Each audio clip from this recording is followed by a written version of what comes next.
It is my honor to introduce our first speaker, Sergio Barer, who's going to be talking about creating the story of the birth of Israel through music. A little bit about Sergio. He's a composer and pianist who was born in Mexico City. He studied in Mexico and then in LA with pianist Mario Fenninger in the 1980s, not the 1880s, right? He appeared in recitals and TV in Mexico on a show called Estudio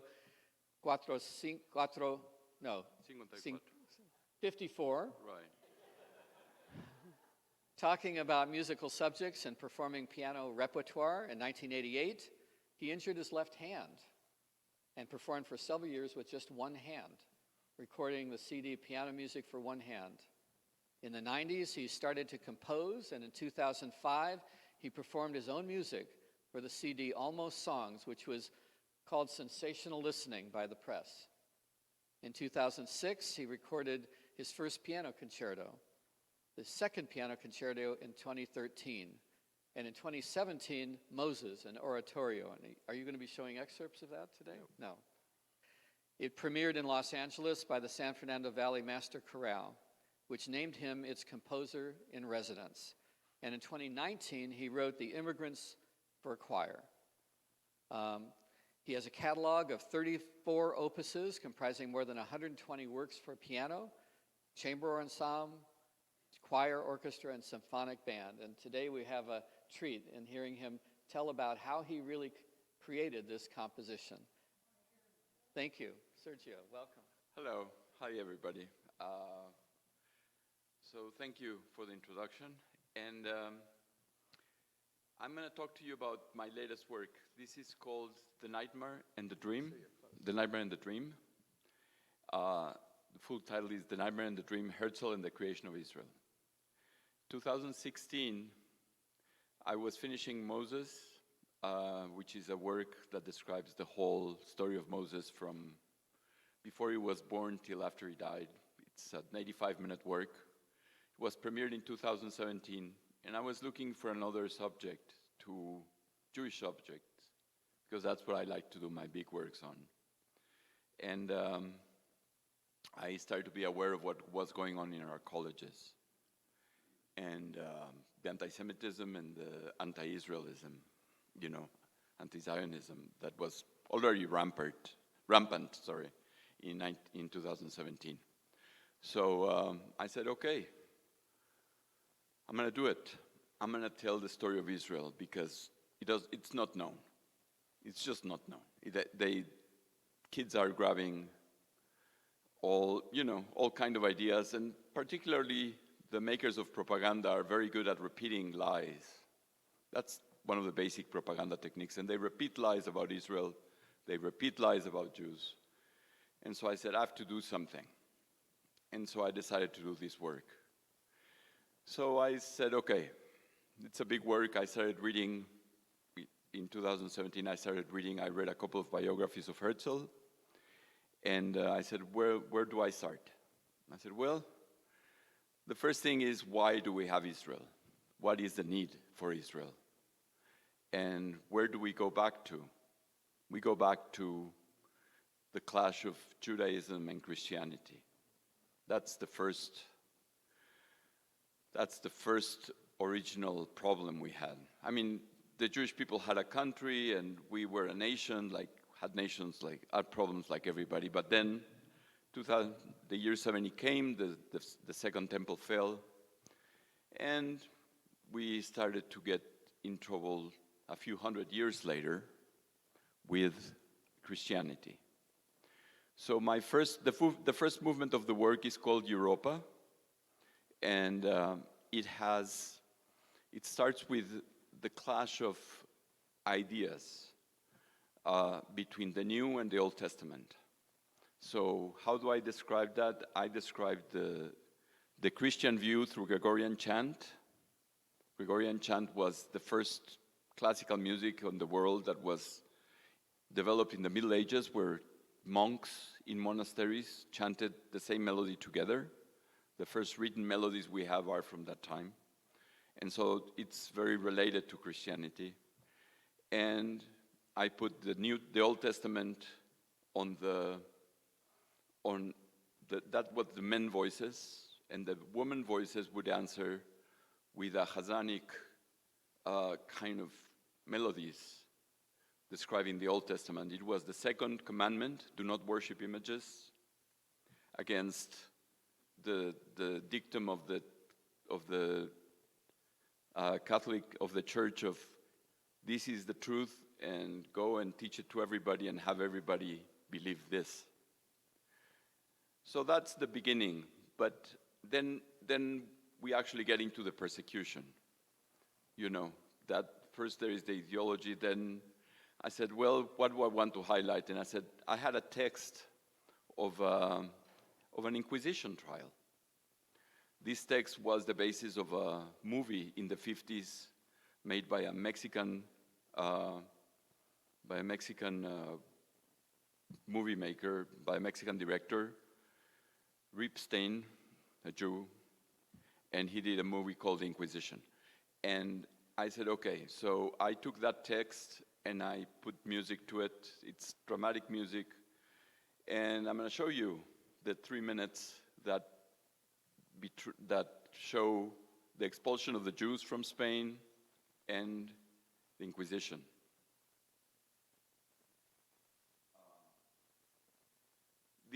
The singing was from the premiere that happened in May in Sinai Temple. It has overtitles because we projected on the walls. So we projected overtitles and some pictures that related to the subject as this was being performed. So you're going to see sometimes the choir singing, sometimes you're going to see the picture, and you're going to have an overtitle because super titles they're called, because the first movement is in Latin, Hebrew, and Spanish.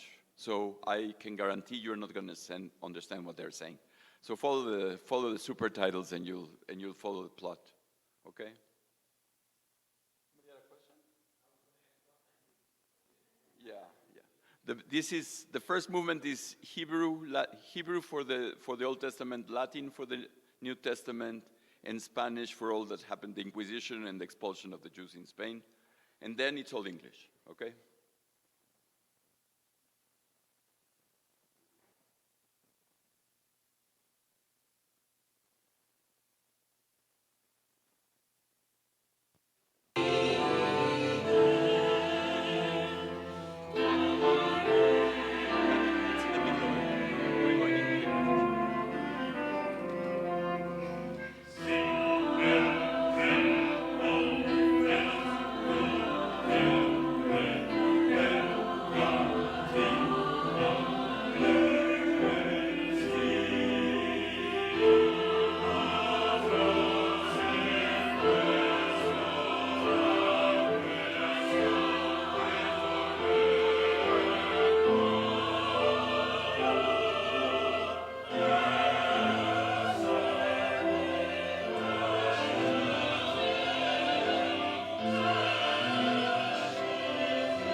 kind of pulls together. It's pretty, that's the heaviest part of the work. But I had to say why. Why do we need Israel? Why? Well, there you have it. We need Israel. We have been in many places. We have, you know the story. And then this was in May, and then October 7 happened. So it's still somehow the same. Now, so I said, okay, now let's go back, let's go into Herzl. We jump in time, we go to Vienna, and I start telling the story of Herzl. It starts in a lighter vein with waltzes, and so how do I tell the story? The story is linear in a way. Herzl started, I went basically to his diaries. I consulted his diaries a lot. The diaries, he started in 1896. He passed away in 1904. All his Zionist activity was 8 years. That's it. That's it. He didn't do more than that. And one interesting point is that everybody kind of, he published in a writing for the Jewish American community that he really thought that he had to do something after the Dreyfus trial. And everybody knows that, but that was in 1895. In 1896, he started keeping a diary, and he doesn't mention Dreyfus in 5 volumes of diary. So we tend to think that it was more, for that instance that he wrote that, but it was not really in his mind all the time. So we start by asking the question, how did I get into this? And I give his answers from the book. I cannot show you the whole thing. By the way, this whole thing is in my YouTube channel. If you want to see the whole show, which lasts an hour, it's there. You don't have to pay anything. You just go and you can see the whole story. I could just bring excerpts here because I wanted to explain how this was built and everything.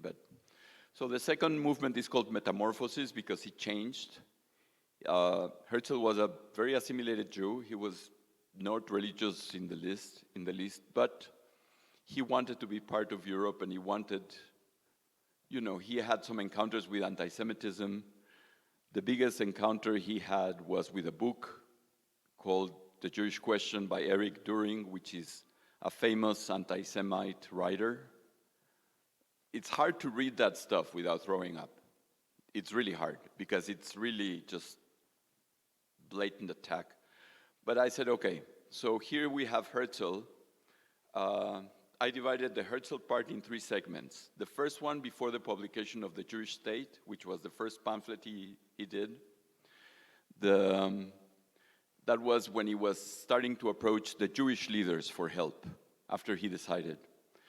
The third movement you're going to see is the description of his vision, which was the plan he had to go to Israel, and then how he envisioned Israel being.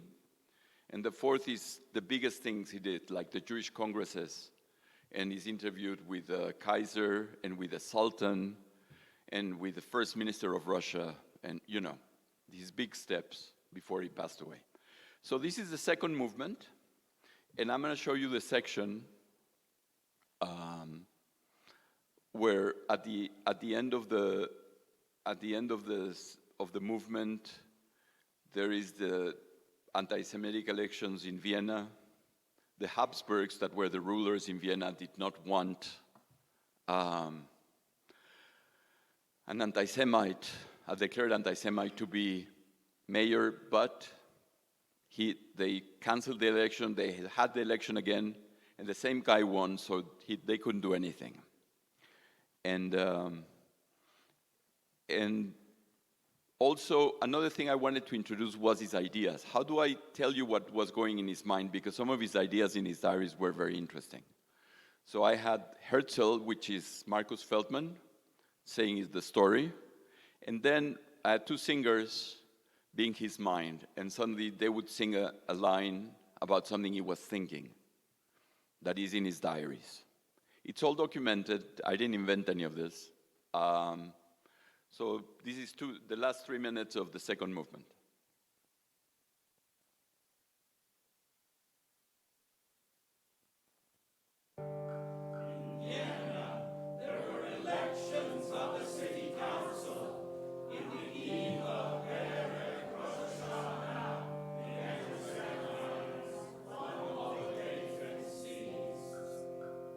I had a conversation in Paris with Chief Rabbi Zadok.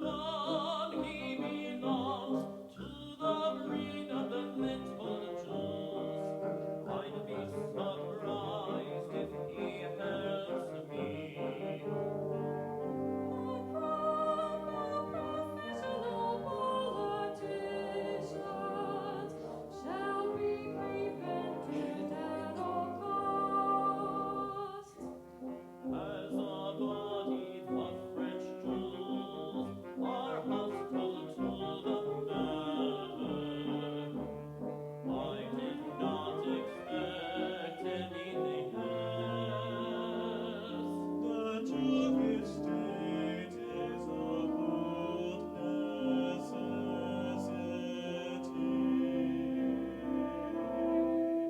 I talked with Nordau. I think he'll stick with us through thick and thin. They shall have 7 hours. The flag may be white with 7 gold stars. I called London to Chief Rabbi Adler in the evening with the Maccabees. My speech is applauded, then follow the objections. The most important is English patriotism.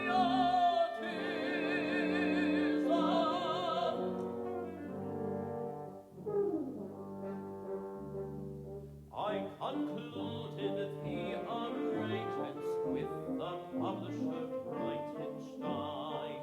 The pamphlet is now called The Jewish State. Benedict wants me to desist from publication. I answered him, my honor is pledged. It no longer belongs to me, but to the Jews.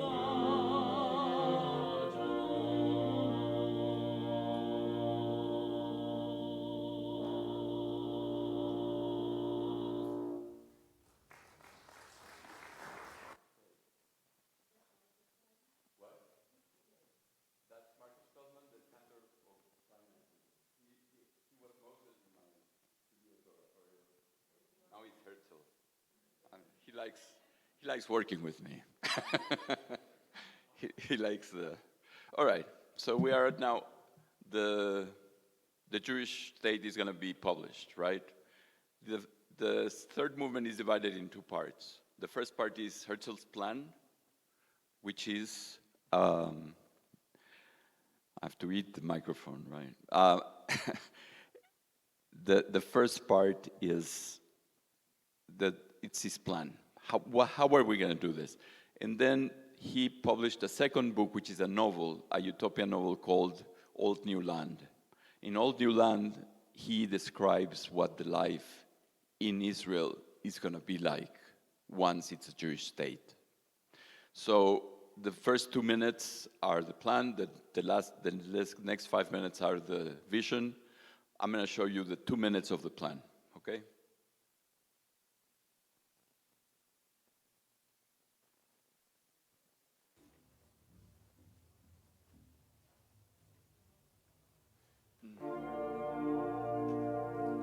The plan is simple.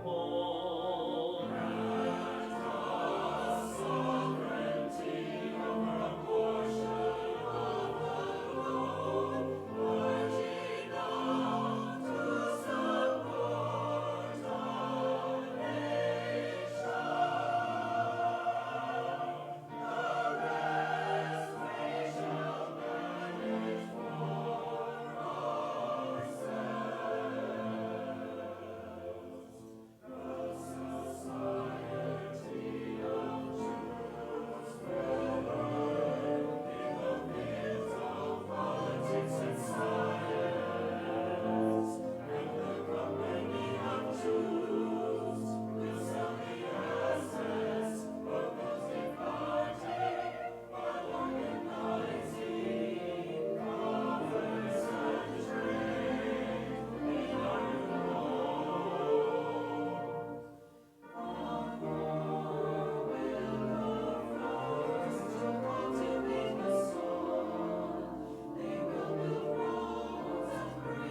Now we go to the fourth segment.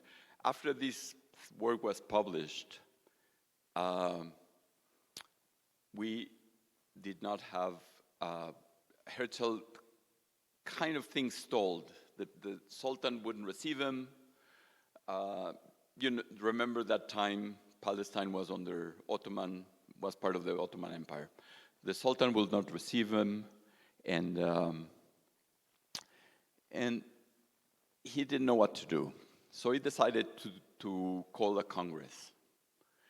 And the Congress was supposed to be like a representation of the Jewish community in exile.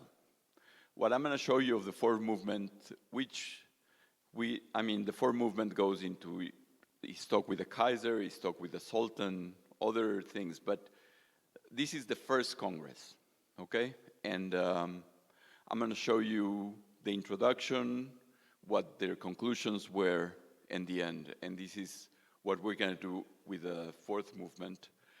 It's all taken from accounts of the Congress by people that were there, either diaries of Herzl or some other people. So it's in English so that we can all understand it. I was thinking about doing it in German, but I said, nah, that's too much work and nobody's going to understand it here. So here it is.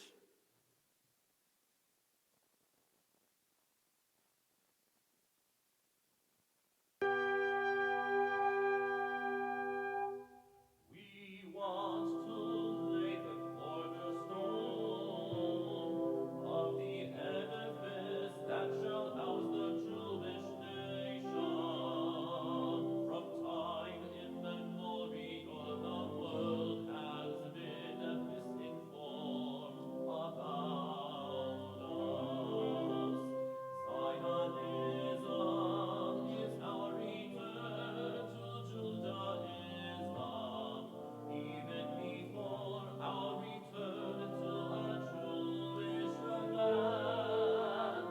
Our Congress shall be worthy of the Jewish past, whose glory is indeed distant, but which will never be dimmed.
Promoting the settlement of Jewish artisans, farmers, manufacturers.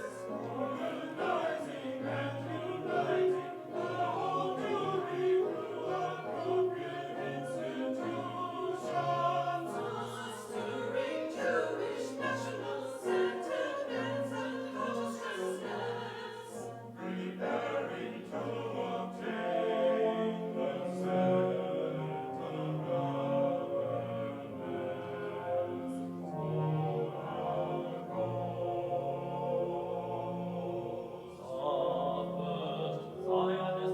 Congress is now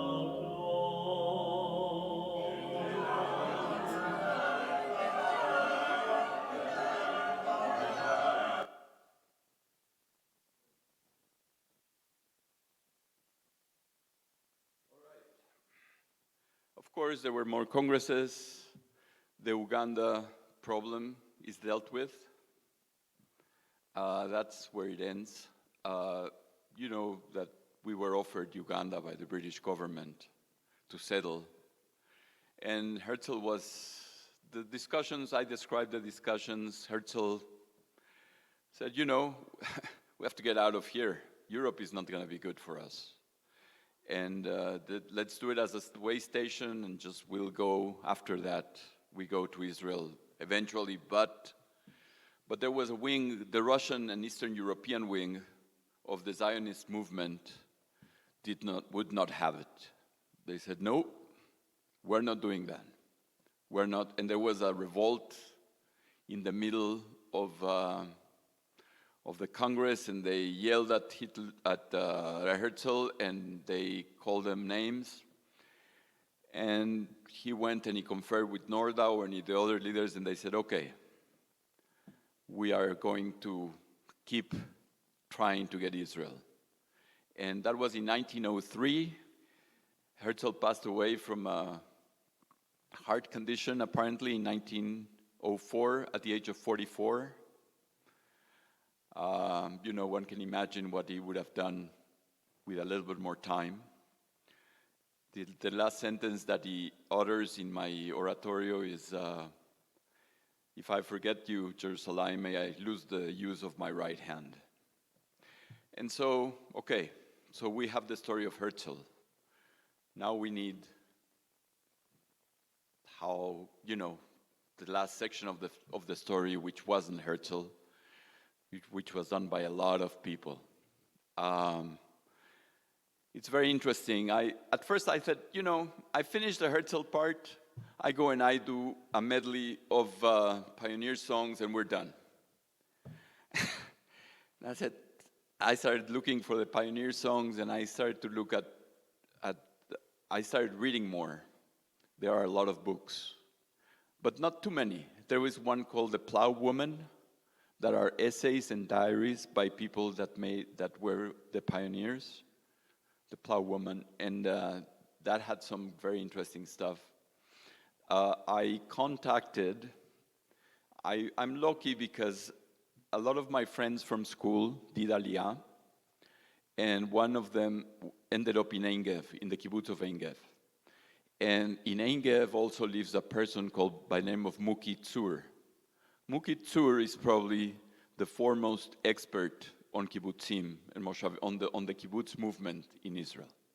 He's been used as a Hollywood consultant for movies about Israel.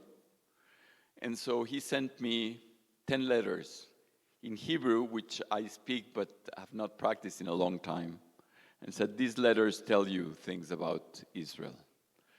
And all of them were very interesting. There was also another book that I read called Clothes to Wear and Food to Eat. This was letters sent by people that were thinking about emigrating either to Israel or to the United States at the end of the 19th century. And they asked questions like, you know, I'm a shoemaker. Do you think there is a market for my shoemaking in Israel right now? Or another guy that said, my capital is 75 rubles. Do you think I can go to the United States and start over there? Really, it really is heartrending, these things, but you can see our people, you know, trying. We always try, you know, and I was very moved by that. But I selected excerpts that would give us the full range of experience. So this is the longest movement, but I brought 2 excerpts from it. The first one is a letter that Muki Tzur sent me about a wedding that happened in Israel in 1912.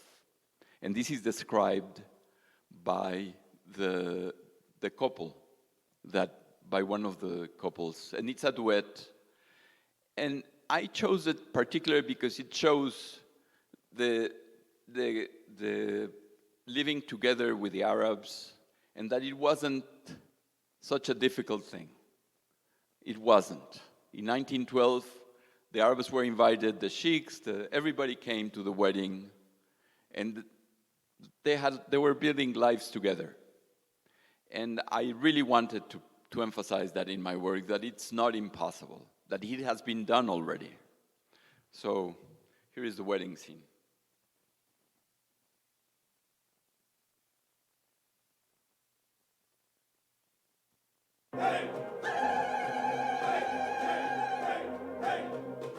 Our wedding was at Today the 12th of Teshvan. The guests arrived on foot, on a horse, or by boat. You could hear them from afar, approaching with guitars, with mandolins and melodies and melodies. They brought a barrel of wine from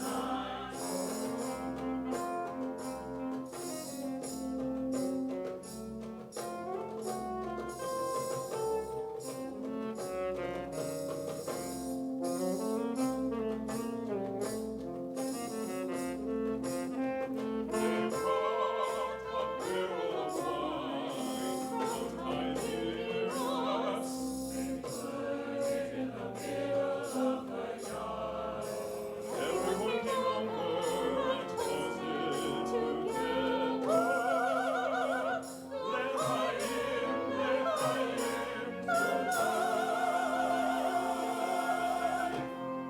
the sheiks and defendants were invited.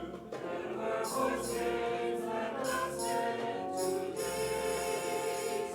The Arab neighbors joined the celebration. They fired plenty of shots in the air. The yard was full with carts, and the people lay down to rest underneath. A rabbi arrived from Tiberias, and we set up a true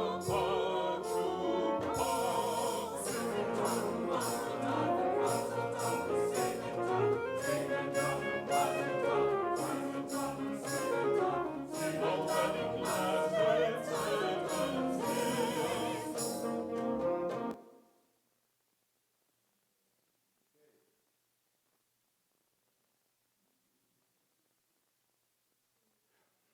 So we had our wedding.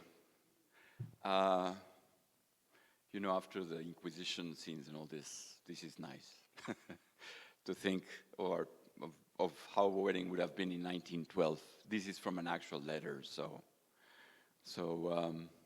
there were other excerpts. This movement presented a couple of problems because there is a great excerpt of how Tel Aviv was in 1933. We talk about Jerusalem in the third movement and about Tel Aviv in the fifth movement. It's very interesting how Tel Aviv was perceived by a Jew in 1933. And then there is this problem. We are approaching the climax of the piece. We're going to have Israel. And there is these years before which we have the Holocaust. Oops. So how do we go into Israel with this little obstacle in front? So I decided to do something a little bit different. You know about the sirens that go in on Israel in the Yom HaZikaron, in the Shoah? There is in Yom HaTzmaut, the day before Yom HaTzmaut is the day when we remember the fallen, right? And there is a siren that goes off in all of Israel. The siren goes off, and everybody stops for 2 minutes. Wherever they are, the cars stop, they go out of the car, and they just stand in silence for 2 minutes. The siren blows again, and it resumes. So as we build up to get to the Holocaust, it's introduced by an article of the liberation of Dachau. And then I put the siren and go to black and put 5 images for 2 seconds of the Holocaust. And that's a minute. And then we just go on. We go to the partition in 47. We couldn't go through it without remembering what happened, but this is not about that. This is about the other story that happened at the same time. So we go, the partition, and we end with the Declaration of Independence of Israel. I took a couple of fragments of it and musicalized them for the choir. And here is how the piece ends. You're getting the ending.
It was quite a trip to write this.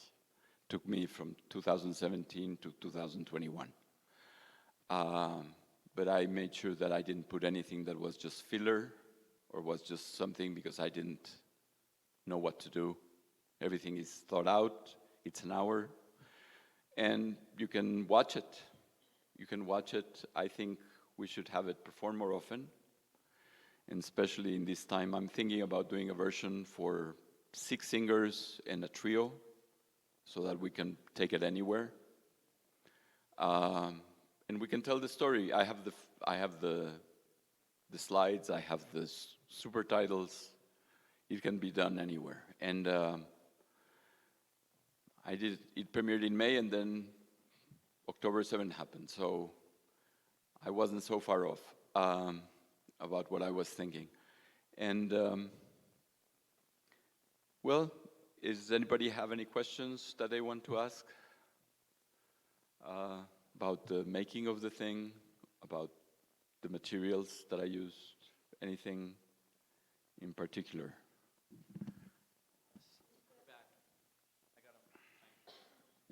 Has it been performed on other occasions? You mentioned the Sinai Temple, I think. Yeah, that was the premiere. That was the first time. It was last year. Unfortunately, some people were interested, and then because of October 7, nobody wants to touch it right now because they say it's a political thing, and I say it's a historic thing. But you know, I'm not. I'm just quoting historical sources. This is how I see the story of Israel. So, yeah. You said it took you 4 years to write it? Yeah. Is this working like full time? No. No. But that means that when I had finished a section, I would bring it here to Rabbi Feinstein and to Cantor Baron, and we would talk about it. I didn't change anything, but they could have opinions about it.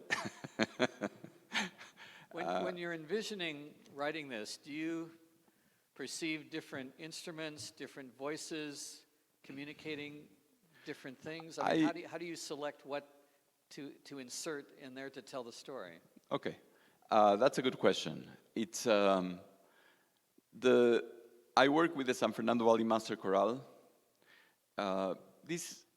An oratorio is like an opera, but without staging. It's the same thing. You got solos, you got choral parts, and it tells a story. So I knew it was going to be with them. I knew I needed a soloist and some other soloists to cover the different dialogues of Herzl, particularly with the Kaiser and with this person and the other person. And I also knew I'm trying to. There is a thing happening in music, in classical music in the United States, which is the emergence of the symphonic band. What is the symphonic band? Well, you know the marching bands that we see in football games and stuff, right? But these guys get tired of marches, right? And there are a lot of musicians that do this. And so they have started to ask composers for new work. So I said, okay.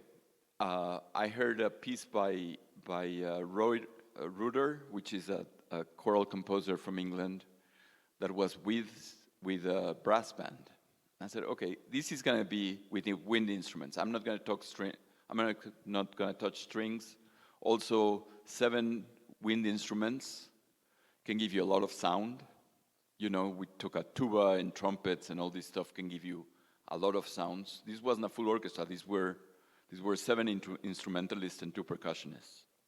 So it was a small ensemble. It's also easier to finance a small ensemble than a full orchestra. And so economy and practicality have to come into this. You had a section in there, I think I heard saxophones. 2 playing. saxophones are the soloists of the instruments. But it was sort of a jazzy section. Yeah, well, you know. What was that about? What was that about? I did want to add some lively something to the saxophone is not very used. When Ravel asked other composers, what is the instrument that resembles more the human voice? I want to have some instruments that are not so notable in my piece, but that will keep the singers. And the answer was the saxophone. And so I took the saxophones, but once you had the saxophone in your hand, I said, you know, especially in happy parts, when it's not heavy, the saxophone can do marvelous things. You know, add a little bit of color, a little bit of, and it's not very used, so it's somewhat original. You know, it's not like the big orchestra. So this was, you heard 9 musicians and a choir of 30 people.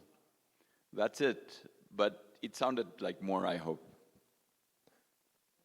You use the San Fernando Valley Chorale for the performance, right? Right. And that we've seen that group with the San Fernando Valley Winds, speaking of wind bands, and he's very, very dynamic when he's conducting, and we saw that in the film clips. Did he give you any input? He comes from a totally different culture and a totally different background than we do. And I'm just wondering if he had any input for you on the piece itself while you were in rehearsal. Well, the rehearsals were funny because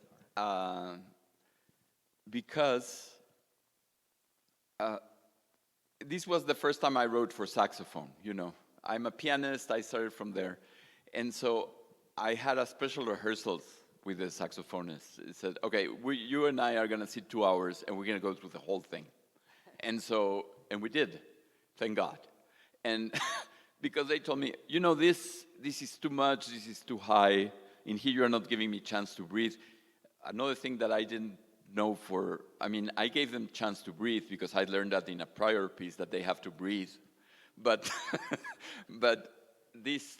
what I learned with these guys was that 2 hours of wind instruments are very heavy on your cheeks and on your throat.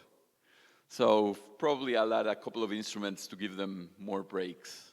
The conductor always has an input, but the input that he always has is about practicality.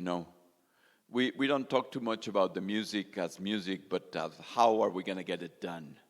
Because I have my vision as a composer, and that's what I want to stick with normally. But he does have input, and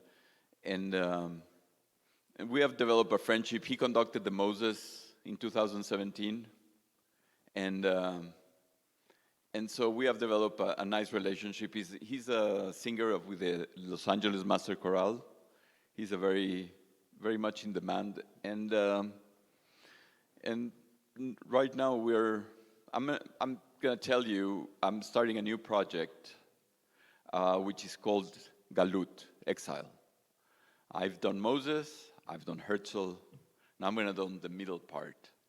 And the middle part is the part that we talk about the least, and we should talk about it more, because the story of our people is mostly outside of Israel, 2,000 years outside. There was always a Jewish settlement in Israel, but the main history of our people was happening in France, or in England, or in Spain, in the Arab countries, in the Ottoman Empire. And every place we went, we contributed. And every place, we found, antagonism at the end. So I decided that's the next piece. That's the next work. So I'm trying to get this performed more, and I'm trying to write the next work now.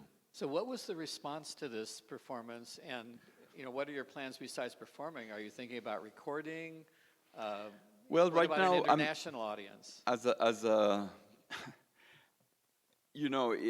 The thing got stopped on its tracks by the war. I don't think I can do much with it in the war until this is over, but it's not gonna last forever. I'm trying. I know choral people all over the world. One person in Kansas that runs their biggest choir told me, I like the piece, I'm not doing anything political right now. And that's it. And another person I met in November from Chicago told me, another choral director said, we should do this and then have a discussion afterwards. But then when I contacted her, I haven't heard back. So we're in a little bit of extraordinary times. I do want to get it, and I'm talking constantly to people to get it performed, because I think it does portray our story well, and we should have it done more often. So Sergio, thank you on behalf of our Hazak program. Thank you so much. So You're welcome. interesting to hear the creative process, to see the product, and be part of the story going forward. Yes, we are all part of that story. Thank you very much. Thank It you was very a